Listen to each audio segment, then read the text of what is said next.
चलिए करते हैं क्वेश्चन नंबर 12। क्वेश्चन नंबर 12 में आ जाता है calls in error and calls in advance, जिसे हम अनपेड कॉल के नाम से भी जाना जाता है। क्वेश्चन नंबर 12 करने से पहले आपको बता दूं कि क्वेश्चन नंबर 11 जो है वो आपका होमवर्क है।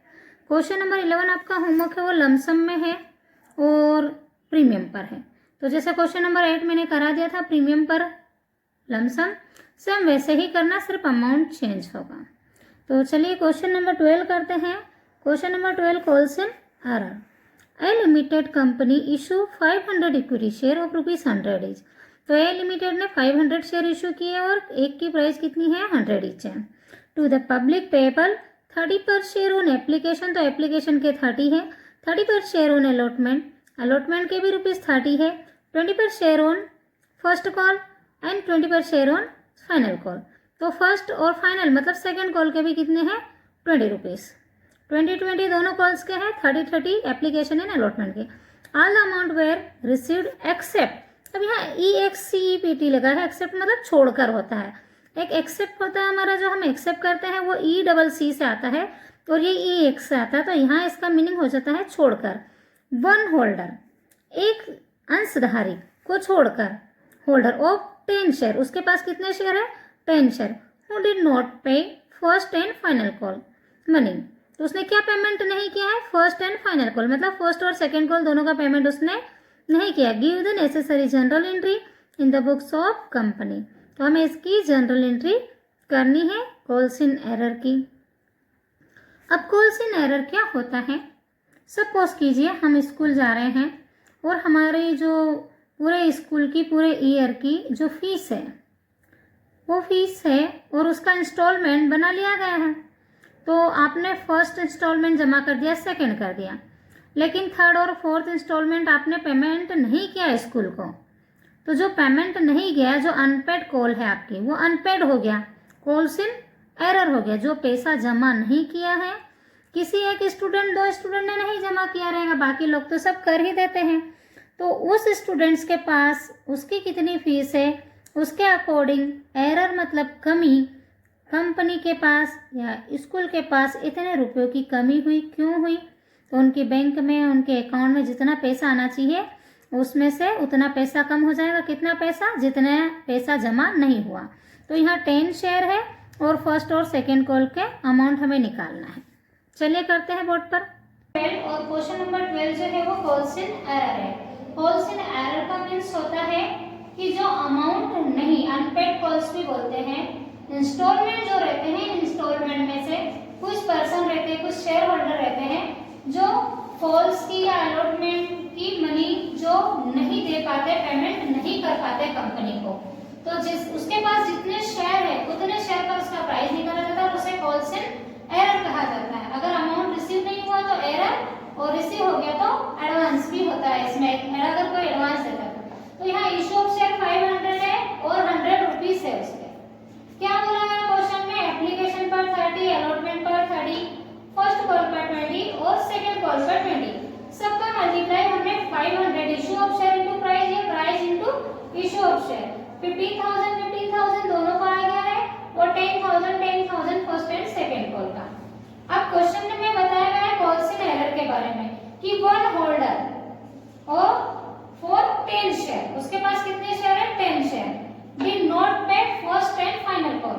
तो फर्स्ट कॉल ये और सेकंड कॉल ये फर्स्ट और ये फाइनल कॉल।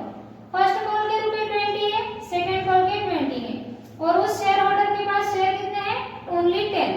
तो नंबर ऑफ शेयर से मल्टीप्लाई होता है, कॉल्स इन एरर भी इसी पे निकलेगी। जिस व्यक्ति ने नहीं दिया उसके पास कितने शेयर है तो 10 शेयर है, तो 200 फर्स्ट कॉल के और 200 सेकंड कॉल के, टोटल 400 कॉल्स इन एरर आ गया। अब देखिए पूरे क्वेश्चन का आंसर हमें यही आ जाता है। 500 इशू किए, 100 ईच है, तो 50,000 ये है और इन सब की हर एक की 2 एंट्रीज होगी, तो डबल अमाउंट होगा। तो 50,000 का 2 से मल्टीप्लाई किया तो 1 लाख रुपीज। इस 1 लाख रुपीज में माइनस अनपेड कॉल या कॉल्स इन एरर कितना 400, तो 99,600 हमारा टोटल ऑफ जनरल आ जाएगा। अब इन सबको हमें क्या करना है, क्वेश्चन में फॉलो करना है हमारी जनरल एंट्री। तो फर्स्ट 2 एंट्री वही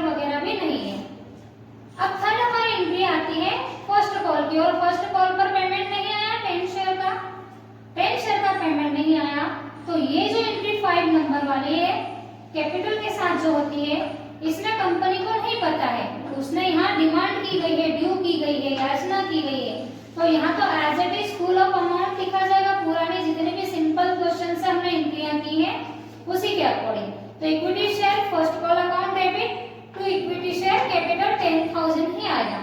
लेकिन कॉल्सन एरर कहाँ आता है?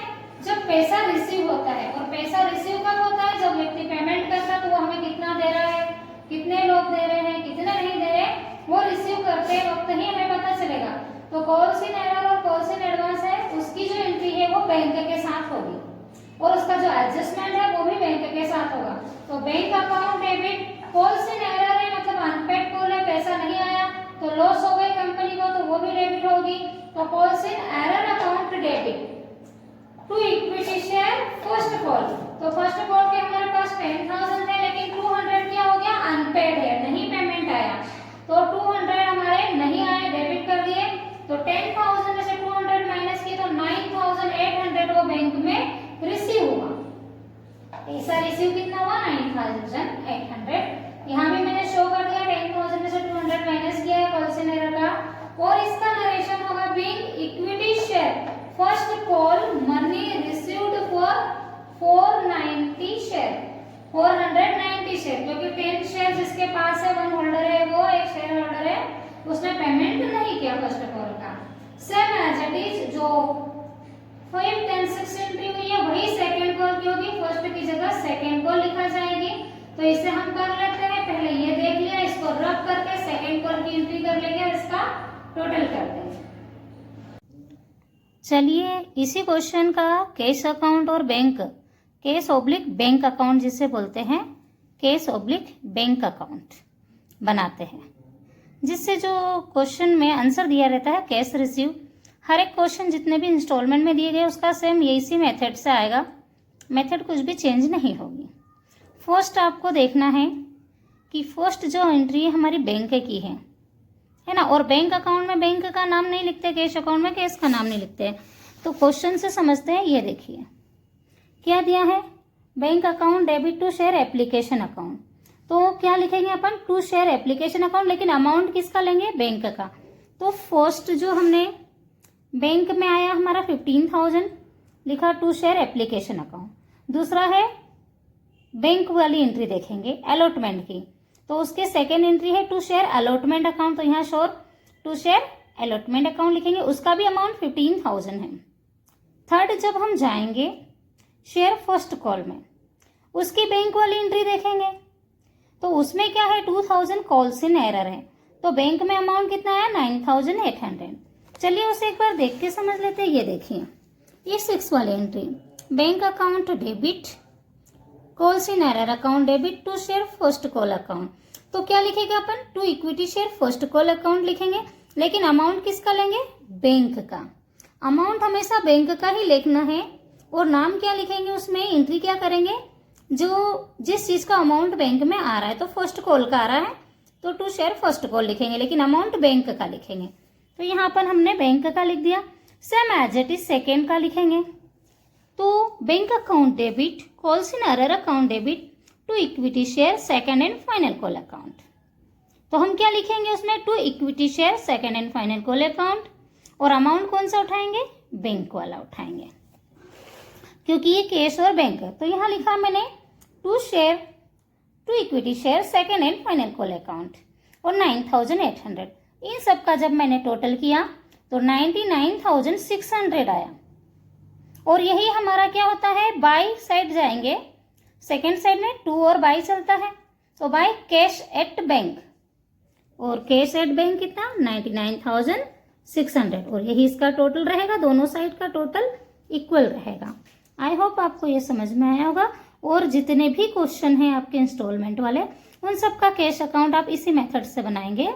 2 में एप्लीकेशन अलॉटमेंट, फर्स्ट कॉल है तो फर्स्ट कॉल तक, और सेकेंड कॉल है तो सेकेंड कॉल तक, लेकिन अमाउंट किसका लेंगे हम? बैंक वाला लेंगे।